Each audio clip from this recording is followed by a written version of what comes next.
खैर, आप इस कहर की सर्दी में छत पर बैठकर ढलते सूरज को क्यों देख रहे हैं? अरे, आप कब आई? अरे अरे अरे, आपकी आंखें जलते अंगारों की तरह लाल क्यों है? नहीं तो। अच्छा, आंखों में जो पानी है ना, सब बता रहा है। कुछ नहीं बता रहा आंखों का पानी।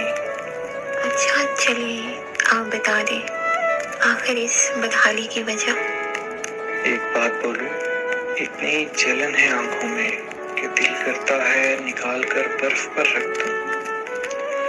आज दिल कर रहा है ढेर सारी गोलियां भांग कर सो जाऊं सुकून से, मगर मर गया तो कोई आता है आपके आगे मोहब्बत मोहब्बत का ढोल बजाता है, और फिर जब आप इतराफ़ मोहब्बत कर बैठते हैं तो उसी शख्स के आगे मोहब्बत को कायम रखने की भी क्यों मांगनी पड़ती है? मैं आपके आधे अधूरे जुमलों को समझ नहीं पा रही। आखिर ये जहन में क्यों खराफात का जाल बिछा रखा है?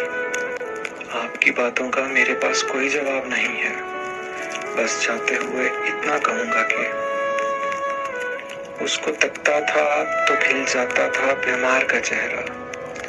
अब मुझे तस्कीन का सामान नहीं है। एक तो फिक्रे मुआश और फिर हिजर का साया गम। घर का फर्द है, मस्कीन का मेहमान नहीं है। तो मेरी भी आखिरी बात सुन के जाए।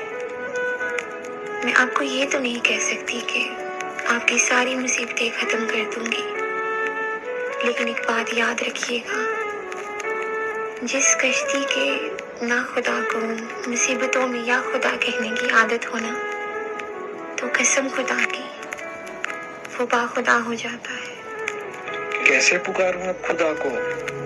वो कहेगा नहीं कि अब मुसीबत आई है तो मेरे पास आ गया है। अरे तो आप बोल दीजिएगा, चाहे मुसीबत में ही सही, आया तो आपके पास ही हूं ना, किसी और तरह का सहारा तो नहीं ढूंढा। जिस खुदा ने ज़बीउल्लाह को तेज धार छुरी के नीचे से निकाल दिया, तो क्या वो आपको परेशानियों से नहीं निकाल सकता? एक बात बोलूं, शदीद मायूसी को उम्मीदों में बदलने का हुनर है आपके पास। मुझे अब तक लगता था कि मेरा कोई सहारा नहीं। अब समझ में आया, जो यूसुफ को गुलामी से निजात देकर हुकूमत बख्श सकता है, मुझे भी तो बेचैनियों से निकाल कर सुकून अता करेगा।